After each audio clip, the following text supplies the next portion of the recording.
Hello and good evening. Welcome to the 27th episode of the Add Water and Stir podcast. I'm Mimi from the blog Complicated Melody, and I am joined by my co-host, Adoptive Black Mom of the blog with the same name. How you doing, ABM? I'm great. How are you? I am awesome. I'm awesome. Glad to be back in the space. But let me tell the people, if it's your first time listening to us, the Add Water and Stir podcast, we focus on promoting foster care and adoption within communities of color, particularly within the African American community. We want to give a voice and visibility to families like ours who often are left out of the mainstream adoption conversations. So our little chats are to help to educate others as we talk about our struggles and triumphs of parenting adopted children of color. So the lineup for today, we have two topics today. The first topic is showers and sipping seas. So adoption showers or baby showers from the foster care adoption perspective. And then we're going to take a look at humor in parenting and where you can find it. And then, of course, we always get a little crunk in the wind down portion where we talk about what's happening in pop culture. So I want to say hello to any of our viewers. If you're watching us live, you can feel free to drop a question in the Q&A chat, or you can tweet us at AWAS Pod, and we will integrate your questions and tweets into the show. So you ready to get started? I am. What's going on? Why don't you give us a rundown? What you been up to, ABM? Oh, what have I been up to? Well, tomorrow is Hope's first performance as a part of the high school marching band. Woo, And woo, go Hope, go Hope. yeah, so 1, 2, 3, 4, 1, 2, 3, 4, 1, 2, 3, 4. There's been lots of playing, lots of marching, lots of feigning interest on my part. What? Okay, so is it like the HBCU marching bands, with the good music? Oh, wow, wow. No. There is no marching 100. Okay. But they have like two songs, but they are playing the na na na na na na na to kind of get the crowd, right. rocking and I stuff. can rock with that. But it's been a great experience for her because she's got friends as school starts next Tuesday. So she's got friends, and she's very excited about having upperclassmen friends. And the big band family. She seems to have found her people with the band family. I have not yet found my people with the band family. And so I'm realizing that band is a lifestyle that I didn't realize I signed up for. And they do a lot. And anybody need to buy some oranges? Hit me up. Girl, you better send in that check and keep it moving. I know. I mean, there are just so many things like that they do. I mean, the budget for the band parents organization is like almost $20,000, and part of it is to fill in funding gaps from budget cuts, and so you really do see up close the impact of cuts to public education, but they seem like a good group and everything. It's gonna take me a little while to get in the groove and find my people. So she's great. I'm like feeling like the wallflower that's just kind of buzzing from flower to flower, like, are y'all cool? No. Oh, maybe it's me. Maybe it's me. I think that's in general the whole parenting, finding new parent friends. Yeah. You're like, are you cool? Because my kid needs a play date, but I don't really care for you that much. So Right. So, and I think that our time with the Blessed Unitarians has kind of come to a close. Hope realized that, maybe we probably need to go somewhere with a little bit more familiarity and definition. We both realized that we need a little Jesus in our life, and we weren't quite getting it there. So it was fun. I won't say we won't be back, but to visit because it's kind of cool and different. But we're back on the hunt for a church. Interesting. Yeah. So what's been going on with you? Well, so Nana's she's in, I think they call it preschool. But my her friends who are a little bit older than her are moving into the pre-K class. So she's about to get left behind. So, and her best friend is moving to the pre-K class. So I don't know how that transition is going to go. And she happens to be in a class with a teacher that I'm not exactly excited about. She used to be her, I think it's called transitions teacher. Uh-huh. And I was so happy that she moved out that class. I just don't, I'm just not a fan. And I wonder if, maybe me and Wood talked about this in front of her or something, because she is not a fan either. I mean, and she does not like this teacher. And I've been trying to get it out of her what the problem is, but she can't seem to articulate it. Of course, she's only 3. So I don't know what we're going to do. We'll just kind of see how this goes, but not exactly enthused about it. It's really hard to find a good like preschool daycare because the turnover sometimes is just so much that it's hard to keep a consistent teacher. So she has one really good teacher in the class and one I don't think she should be at this school teacher in the class. So we'll see how this goes. We are keeping our eye on it. And I've been decluttering and it has been amazing. We've been in this house for about 3 years now. And I've taken stuff from, I was in California to Nigeria, back to Texas. And it's just been weighing me down. But you know what? I went to my closet and I cleaned out everything that I could not fit at this very moment. Everything. Not a single thing that I cannot fit right now. And I'm excited about it because it allows me to see what I need. When you have a lot of clothes in your closet, you tend to think that you have stuff to wear when you really don't because you can't fit anything in the closet. So now I can see like, oh, you might could get some new pants and a couple of shirts, and then I just, you don't have to deal with, how some days you have that skinny day and you're like, I think I could wear that shirt. You put it on, you can't wear the shirt and your whole day is messed up. So, I am eliminating that from my life. So that's what's been going on with me. I should follow that lead. I'm telling you, it'll change your life. You know what? I had to move past the denial stage. I'm like, okay, you know what? You are never going to sell this stuff. Just give it away. I have to admit, I will publicly admit that I still have 2 like LBD little black dresses from my 20s when I used to go out like, Tuesday through Saturday. Like, I don't know if my thigh can fit in that dress anymore, but I keep it for sentimental reasons. I like to look at it. Yeah, and keep remember. I have a sentimental dress. I have my black. I kept this one piece. Okay, so I cheated a little bit. Okay. So I have this one black dress that I wore when I was in the Alpha Ball when I was like 19, and I'm like, one day is my aspirational dress. So one day I'm gonna put this dress on. Anyway, so that's what's been going on with us. We're gonna move into our topic. So the first topic we have are showers and sippancies. So recently ABM posted an article about adoption showers on her blog's Facebook page. And it really was focused on parents who adopt infants. And one of her frequent visitors, Emily H., who also tweets us sometimes and, stops by, shout out to Emily, commented that she was surprised how hurt she was by not having a shower. And this went into a whole series of comments about adoption showers. So we briefly talked about this last year, but we decided to revisit the topic tonight as part of our kind of series about parenting transitions. So there are certain parenting traditions that are not experienced by adoptive parents, or they might just look a little bit different because adoption times are less predictive than the birth of a biological child. So ABM, tell me more about what happened on the Facebook group.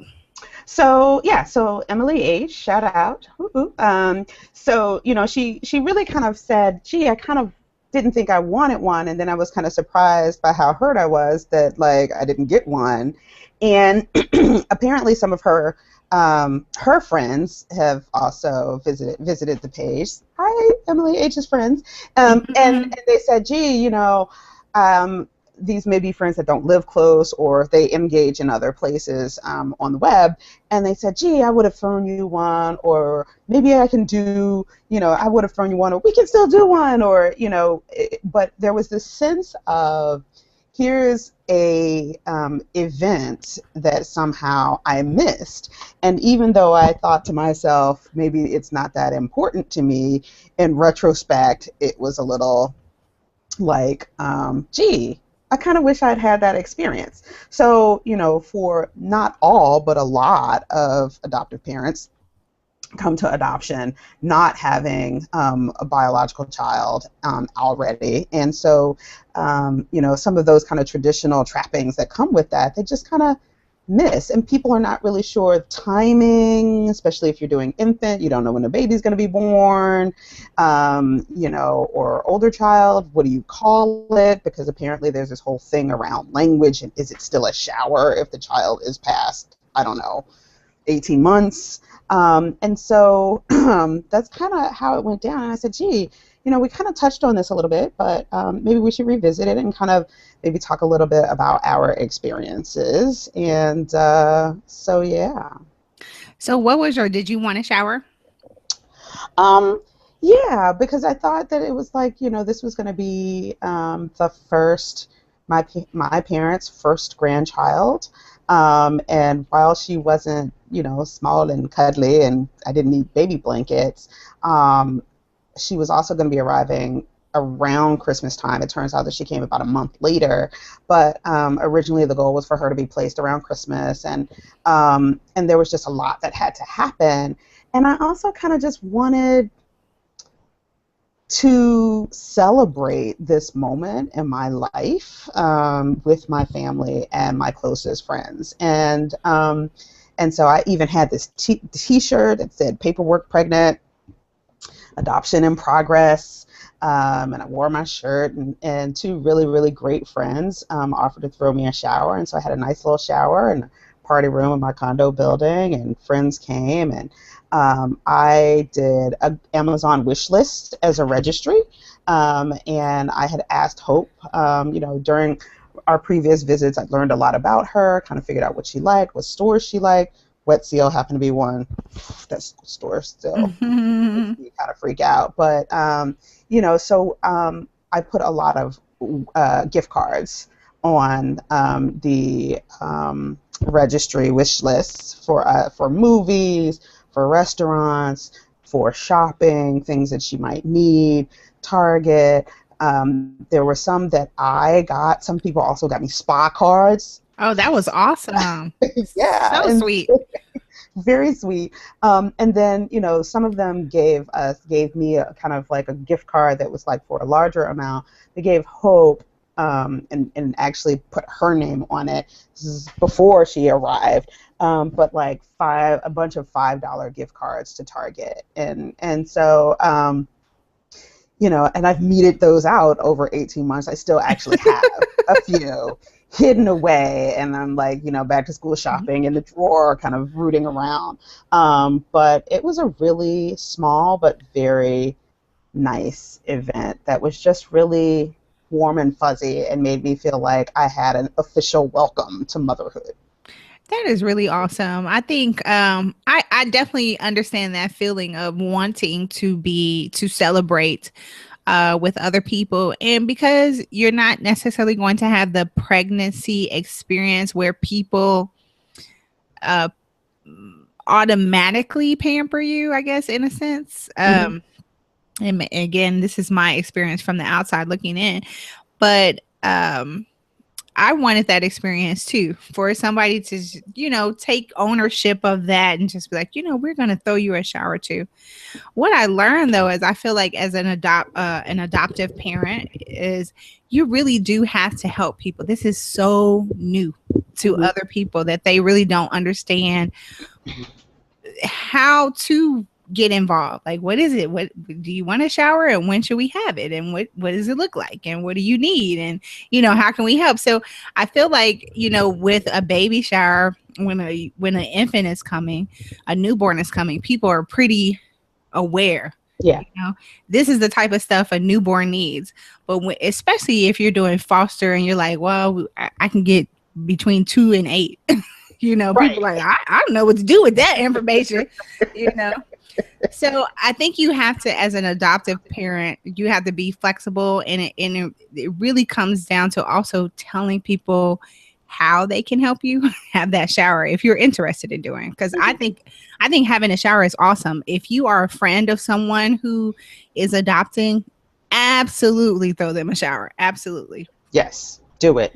But I think it might be also a really great way to support foster parents. So, if you have close friends, or you are, an expectant foster who just got, their family license to take in kids, there are just things that you need to have, especially if you have a large age range. And so, you might need to kind of coach your friends, or if you aren't immediate part of the community, so you are watching the podcast and you are a friend of the foster and adoption community, think about how to support that foster family who's newly licensed and waiting, because oftentimes they need car seats. Yeah. They gonna need some spa cards too, but some residents. Right. But if you're not really sure what to get them, Amazon gift cards, or Visa gift cards, or Amex gift cards, or Target or Walmart gift cards, so that they can just kind of run out and go and get what they need on the fly. Yeah, because I think the point is that whatever you do, it will be appreciated. And I think gift cards are a good alternative. I think I'll say from my perspective, I also wanted people to have the same enthusiasm for what I was going through as you would for somebody that was having a newborn. Like, people are so excited. Oh, you're having a baby. It's so exciting. Yeah. And sometimes when you're adopting, like, we're really excited, but now we're waiting and we're waiting. Are we still excited? So I think as a friend, just being flexible in that and just going with the flow, that's amazing to what was the term that you just used for someone? Friends of the community. Yes. Foster and adoption friends. Now, you found some links, some other discussion threads about adoption showers. What are the people in the internet saying about showers? So the first thing that you should know is that there is a whole section of Pinterest. Like, what is there a section not for on Pinterest? But there are adoption shower boards, and I mean, it's like how to have parties, how to do the announcements, books, infant adoption, older adoption, foster care. I mean, so, head on over to Pinterest if you're looking for ideas. But some of the things that I found kind of interesting on different websites, so adoption.com had several threads. And usually it was kind of like someone who just adopted said, hey, we have some friends that want to do this, and it's really appreciated. But there seemed to be a desire by friends to do it after the child arrives because of that uncertainty of when it's going to happen. That's probably not a good idea. Because I think that one of the things I struggled with after Hope was placed with me was, and even 18 months later, people have this expectation that I take her everywhere. And at 14, we've gotten to a place where she's settled, she's comfortable, but she's really just not trying to hang out with me. And, I had a friend that came to go, have dinner with me from out of town recently, and he invited me to dinner. I didn't assume that it was us being invited to dinner. He hasn't met her. And anytime somebody invites me somewhere, I'm thinking, oh my God, it's an evening with a conversation. You're happy, excited that somebody even thought about you. Right. And so I get there and he's like, well, where is Hope? And I'm like, oh, she's at home. He was like, I didn't make the security list, like you hide her. And I'm like, no, I just thought. I mean, she's She's 14. She's a She's trying to hang out with teenager. Like, we don't go. She's not trying to hang out with me. But you know what? I have a 3-year-old. If someone invited me out, I would not Assume. Yeah, I would not. I would think that you'd want to see me without the 3-year-old. You know, so. Right.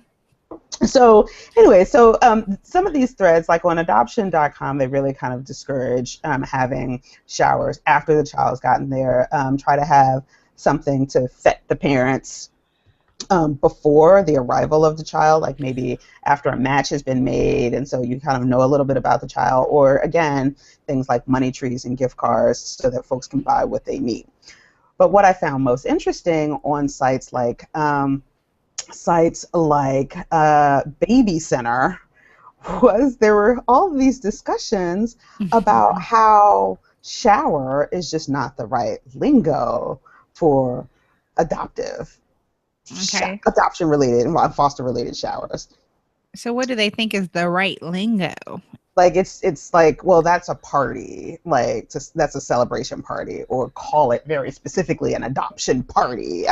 But there seemed to be, on babycare.com, this is a website that really is more, babycenter.com is more dominated, of course, by birth biological parents having, they're pregnant and all of these kinds of things. And so I think that there was a bit of, it felt like, in reading some of these things, it felt like a bit of rankism, like, no, I'm having a baby in my belly, so therefore I get a shower. You are not having a baby in your belly, so you need to call it something else. Well, anyway. To which I side-eyed them collectively. Side and shade. So call your party whatever you want. Call it what you want. Have a party. And I like the idea about having a shower beforehand, because I know for us, like I said, when Nana came, we needed to create the bond with us. So it would have been very hard and probably overwhelming to have a party after children show up, you know. So I think it just kind of depends on the family and the dynamic and things like that. But definitely beforehand is probably a good bet. Yeah.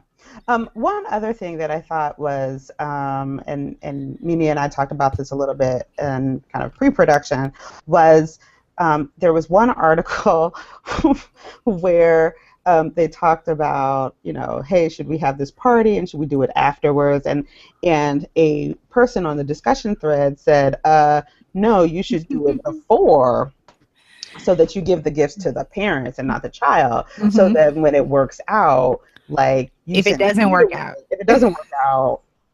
well, I mean, the way it was written, I was just like, it's like, well, a pox on your family relationship. So if and when it doesn't work out, you get to keep the stuff and not feel guilty about keeping the stuff because it was given to you and not the kid. And I'm like the fact that doesn't even make sense from just a general empathy situation. Right. So, my foster care situation and or adoption situation didn't work out, and this child has to be placed somewhere else. And oh, by the way, I'm going to take all the toys that, cousin Sue gave us to share with you. Like, it's just trifling. Like, so a pox on them. Like, that's bad advice. Let the kids take their stuff. Yes. So, yeah. Well, in any case, our advice to you is to have a shower. Again, you do, as the person adopting, the family that's adopting, you will have to educate people a little bit about it. You may even have to ask one of your good friends to help you have it. But we absolutely believe you should have the same type of celebration, the same enthusiasm, the same support as people that have biological children. So get your shower. Yeah. One thing before we move off of this topic is some people may not know what a sip and see is. A sip and see is like after you have the baby, like, a couple months or, however you like to shroud your babies because of germs, whenever that time is.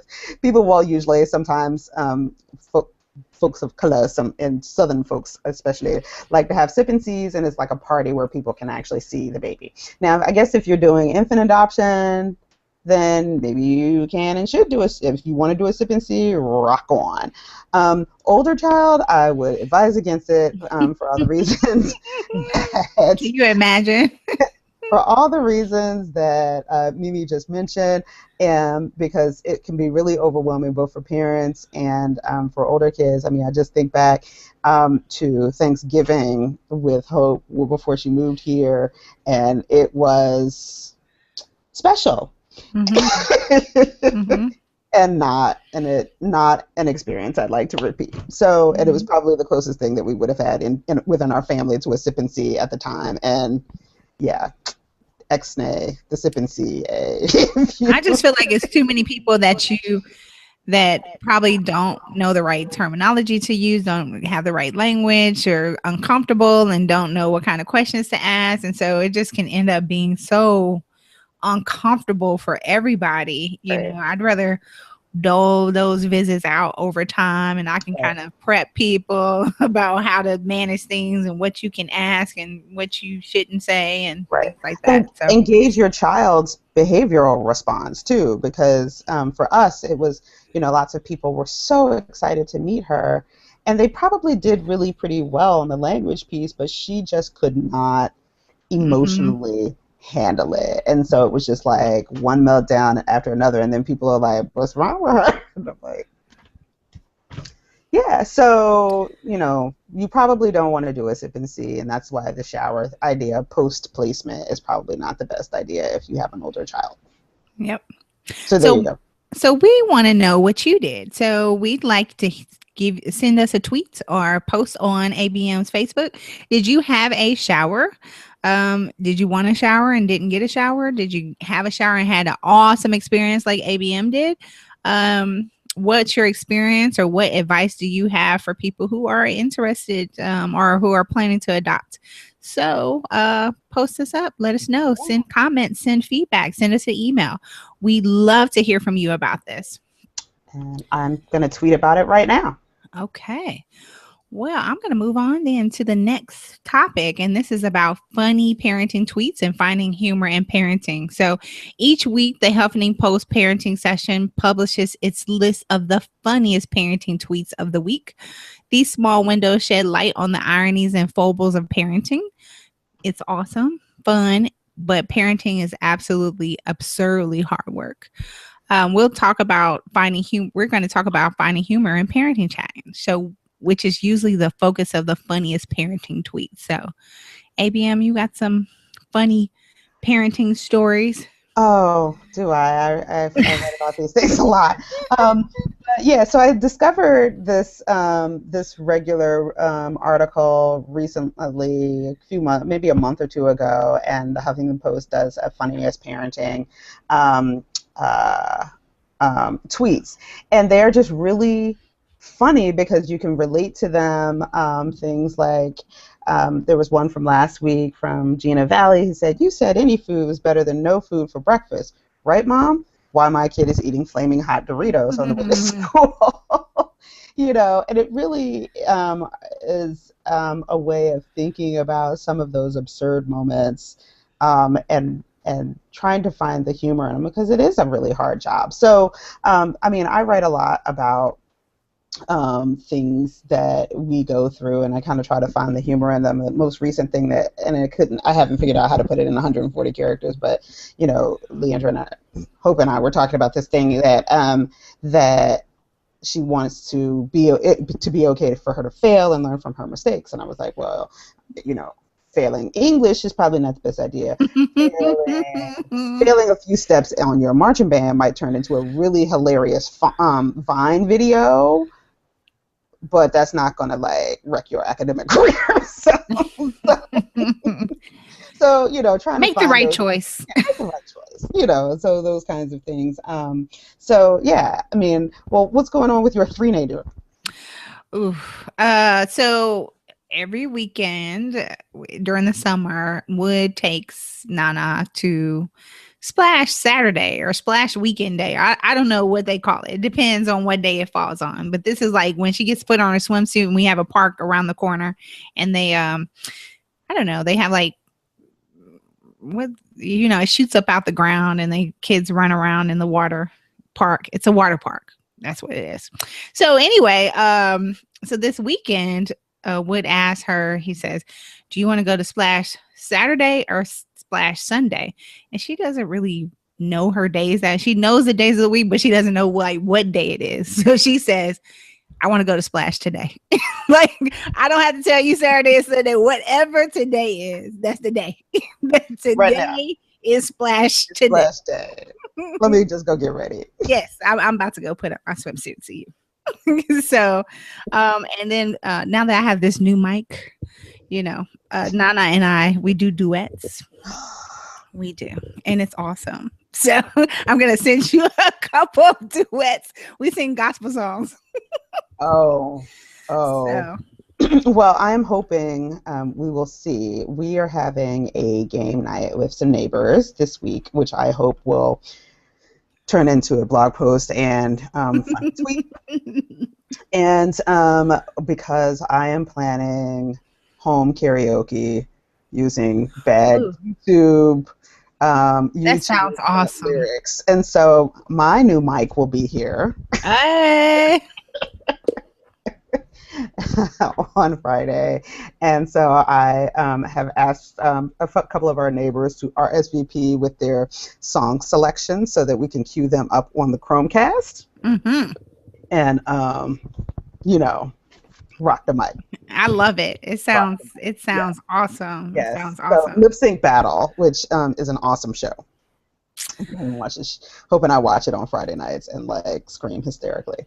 But I think that the point is really kind of trying to remember that this is that parenting is hard, but sometimes it's just funny, and you really do need to find those things that are just so absurd that just or ironic that just really make you giggle and remember that this is a great journey, even when sometimes it feels like it's less great. Yes. I found this article. I was looking online, and there's this article about using humor in your parenting, especially during discipline. Because sometimes, it's not cool to be mad all the time, fuss all the time. Don't do this. Stop. Sit down, So I use humor with Nana sometimes, when she's doing something that she's not supposed to be doing. I kind of try to diffuse the situation by, telling a funny story about something else. And one of the things that we do is we say only babies do, whatever things that she shouldn't be doing. Only babies don't eat Brussels sprouts. Big kids eat Brussels sprouts. And so now she's like, only babies do that? Okay. Oh, okay. I guess I better eat it. I'm a big girl. She hadn't well, okay, she's 3, so she hadn't got hip to that. No, not yet. I probably got about 6 more months where she's like, I don't care. I really don't like them. So, yeah, I mean, it was funny. I was at a support group meeting last night, and we were talking about how to talk to our children about sex. And I don't know if I blogged about this epic moment that Hope and I had last December, but apparently I missed an email from the school about a very sensitive topical survey that the kids were going to get. And so I get home from this business trip. We are on the way to Target, and we're driving. And she's like, "Hey, we took this survey. It was a little uncomfortable, and I want to talk to you about it." Okay, because we have a great relationship, and she usually tells me a lot of things. So we're driving and everything. So she tells me a couple things that are really kind of bothersome, and then she tells me, there were some questions about sex on the thing, and I'm like, "Oh, okay, do tell." And she was like, and there were a couple of things I just didn't know what they were, and so I kind of want to ask you. She probably tell me if she knew I was telling this story, but she goes, and I was like, "Oh, okay, so you have a question about sex, and you just kind of want to know what something is. Okay, tell me." And I'm thinking, I'm braced, I'm ready, I got this. So, Mom, what's oral sex? Whoa, we just going to Target, Sunday afternoon. Yeah. I mean, oh. You're just gonna pop it up in the middle of the conversation like that? It's just, You know? oh, okay. Well, let me just kind of, gee, I need some gas. Let me pull over. How did you keep your face straight? It was like the wheels on the bus go round and round, round and round inside my head. But, I was like, I got to buy myself some time. So I asked her, what did she think it was? And she was like, well, oral is talking. So I guess it's the talk that you have before sex. That's exactly what it is, girl. Well, I don't, girl, she's 14. I can't tell that lie. That's But true. I was That like, is true. so I said, so that is awesome. That's not exactly what it is. But put a pin in that because having a talk before sex is really important. So we're going to come back to that. Yes, very important. Let's just start with that part. So we ended up not going to Target that day because we needed to drive for about an hour so that I could go through all the different variations of activities in detail. And then we talked about having talks about sex. Oh, wow, that's too much for me. I'm not ready. So I have about 11 years to Yeah, get to. I probably don't even have a good 11 years. I probably have about maybe 6, 7. Yeah. So, but these, if you go on Huffington Post, usually posts their article on the funniest tweets of the week, parenting tweets in the week, in their parenting section, usually on Saturdays. Another one that I found really funny by Just Linda was, it's back to school time when moms alone in Target are high-fiving when they pass each other on the aisles. I love that because I know that next week I will be posting, as I always post, that Staples commercial where the dad is like, got the like dancing on the cart like it's the most wonderful time. I post it every year. Finally, you don't have to figure out what to do with your kids all day. Yes. No more camp. I like this one. It says the 7-year-old did it in the living room with glitter glue. Parenthood is the worst game of Clue ever. Like, you're the only one that could have done it. That's it. The clues all point to you. And Nana is in the middle of like a lying fever. I think I mentioned this. Like, everything is a fib. And so I could be like, you got the glitter stick in your hand. And she's like, I didn't do it. It wasn't me. I do like this one with Father with Twins. I'm not saying that I gave up on parenting today, but I did just let my 5-year-old put sprinkles on his goldfish cracker. That's it. I have no more to give today. Which, if like, if Hope says that she is not hungry and doesn't want me to cook, I usually am tweeting or posting, oh my God, I get to eat the tater tots. Like, I'm having share of the tater tots because I don't like to share my tater tots. And if she tells me that, no, you don't have to fix anything, or no, you don't have to pick anything up for me, I'm good. I don't really feel like dinner tonight, or maybe I'll just eat a piece of fruit. Okay. A whole pan of tater tots is like so happening in my dining room. I feel you. And so check out the Huffington Post for the funny parenting tweets of the week and get your laugh on like we did. Yes. So now we get to the really good part, the wind down. And today we said we're going to talk about Nicki Minaj and Miley Cyrus. So if you did not watch the MTV Video Music Awards, you probably didn't see it, but you can go check it out. You can check it out on YouTube. But basically what's happening is Nicki Minaj went to pick up her award. What award did she win? Well, best hip hop video. Yeah. So let me just set it up. Miley Cyrus was the host, right, of the MTV Awards.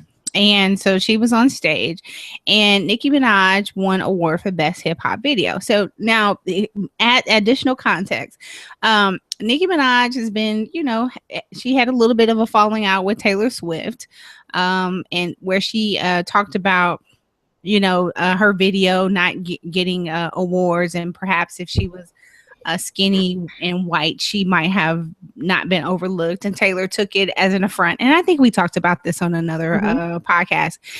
So she had been getting kind of like in the tweets around that. Well, Miley Cyrus was talking to a newspaper article, and she had responded about Nicki Minaj. Said, if you do things with an open heart and you come at things with love, you will be heard, and I will respect your statement. She was talking about Nicki Minaj's tweets. But I don't respect your statement because of the anger that came with it, which I read sounded very Nicki Minaj, which, if you know Nicki Minaj, is not too kind. It's not very polite. Okay. So she put that in print. She said that to the New York Times. So when Nicki Minaj went up to get her award, she picked up her award, turned to Miley Cyrus, and with the face of furor said, Miley, what's good? And she took her award. If you haven't seen it, Jim, we're going to post it. She took her award and she held it up. I mean, it's good that Miley wasn't close. Now, Miley did clap back a little bit, and say, like, we both talk and we both do interviews and people take our stuff out of context. So she did come back. But if you saw Nicki's face, I wouldn't want to meet her backstage. No. And she was like, and what? So what did you think about this?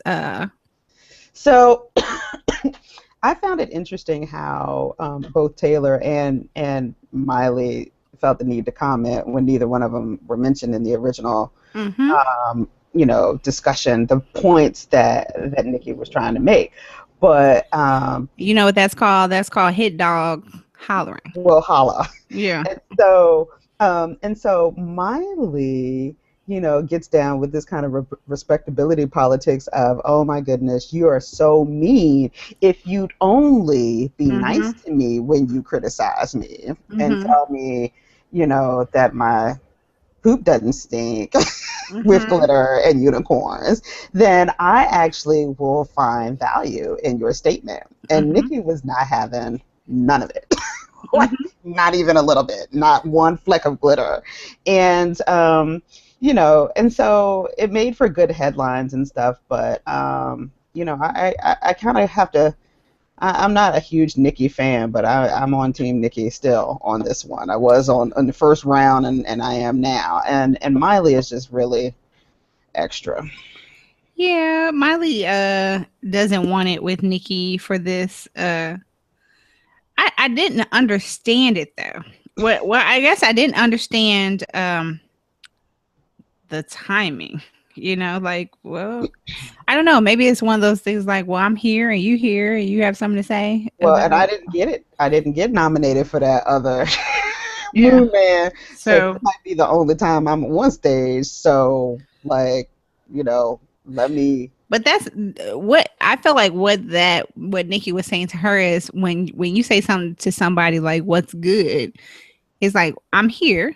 You're here. Do you have something else that you like to say? Because I'm standing here. You can say it directly to me, versus talking behind my back or not addressing the issue that I'm putting front. So let's talk about it right here, right now. Let's do this. And yeah, it just, I think that it was, it's all a part of the award show drama now. I think that, who knows, maybe Nicki really feels like she has to come even harder, seeing as the whole Meek Mill, Drake situation. Maybe. Where I won't be Drake. I won't get Meek Milled out here. I won't be Meek Milled. I mean, because we haven't heard a peep out of him. Did he even walk the carpet with her? Like, was he even there? Like, I just don't, and so I think that she was really kind of sticking her ground and really trying to stand up for herself. And it's kind of like, why were you even talking about me? Like, why were you even talking about me? Right.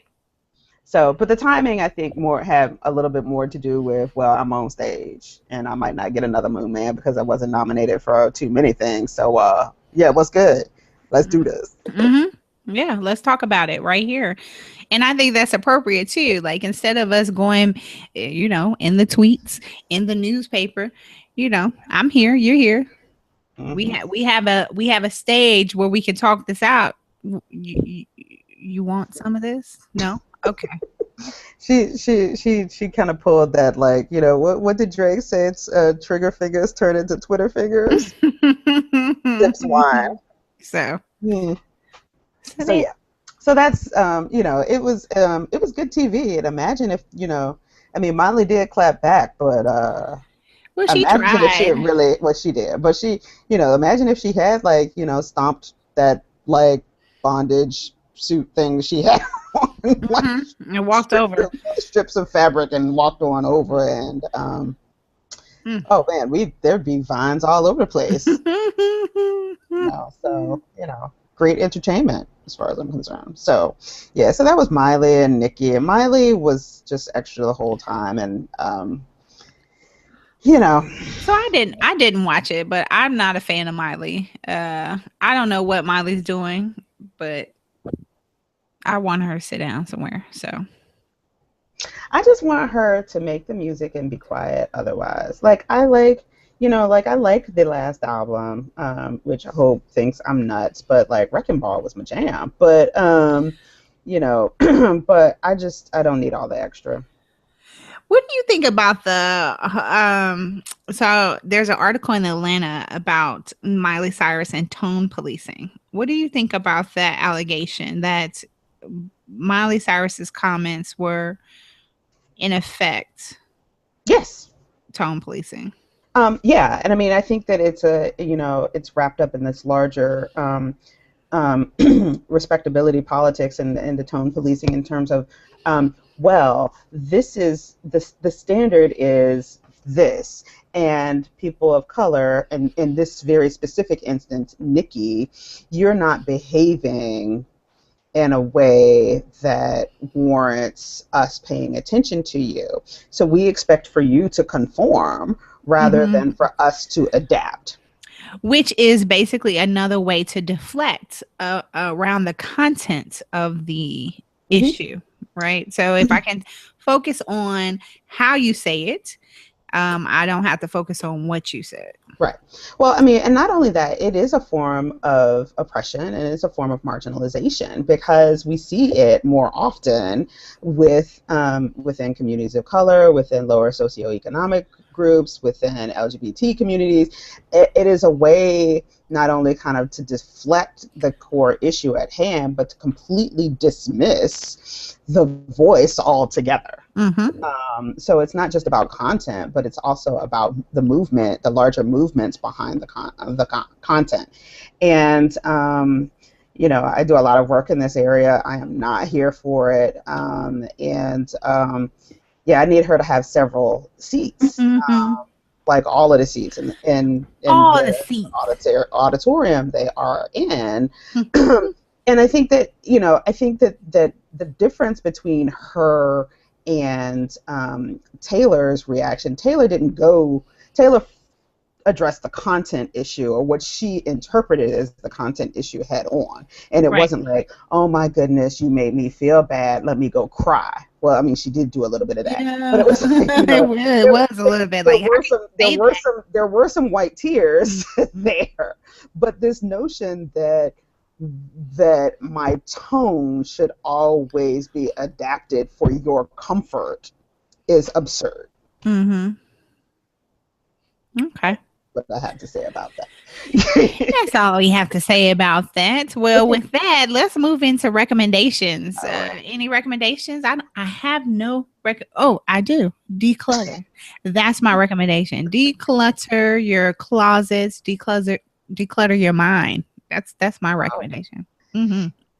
Yeah, I'd have to co-sign on that, despite the fact that all of my closets and my purse right now are such a Oh, raging ma'am. mess that it makes me, like, my purse is so junky right now. It got a big hobo, it doesn't have any pockets, and like it's driving me crazy because I know it feels like a reflection of the chaos of my life, and I need to get that under control.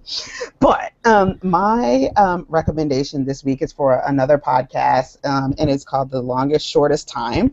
It is about parenting and parenting issues. It's not like an advice column, but really kind of, they are about a half-hour long podcast that really kind of tell narrative stories about people's parenting experience, whether how they came to parenting or experiences in parenting. And it is a lovely, lovely little show. It comes on, it's like, comes out twice a month, like our podcast. And it's just a lovely, lovely show. Very entertaining, as well as informational in ways that I didn't anticipate. So definitely check it out. All right. So declutter. And while you're decluttering, you can listen to our podcast, which we hope you're doing right now. And then you can also listen to the Longest Shortest Time podcast. So those are our recommendations. So I want to thank everybody for listening to another episode with us. You can find all the show notes, so any of the links to the things that we talked about today. Plus, we are going to put that GIF about Nikki and Miley on there too. You can find us at addwaterandstirpodcast.com. We would love it if you would subscribe to us. Actually, just take a minute, go over to iTunes and subscribe. And you can leave us ratings through iTunes, Stitcher, or any of your favorite podcast apps. And we would love to hear from you. We already put a call out. We want to hear about your shower experience, your adoption shower experience, your foster care shower experience. Did you have one? Did you want one? Do you want one? What was it like? Any suggestions for others? We want to hear about it. So you can send us a tweet at AWASPod, or you can send us an email at addwaterandstirpodcast@gmail.com. So ABM, where can they find you?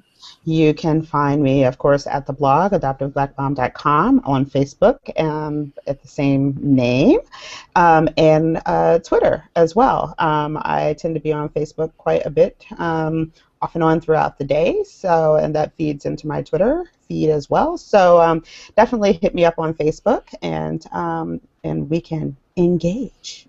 Okay. How about you?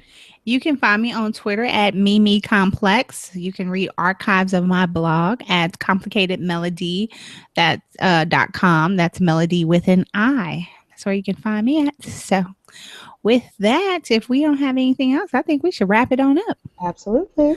All right. Well, we look forward to hearing from you, and thank you for listening to the show. Thanks. Bye.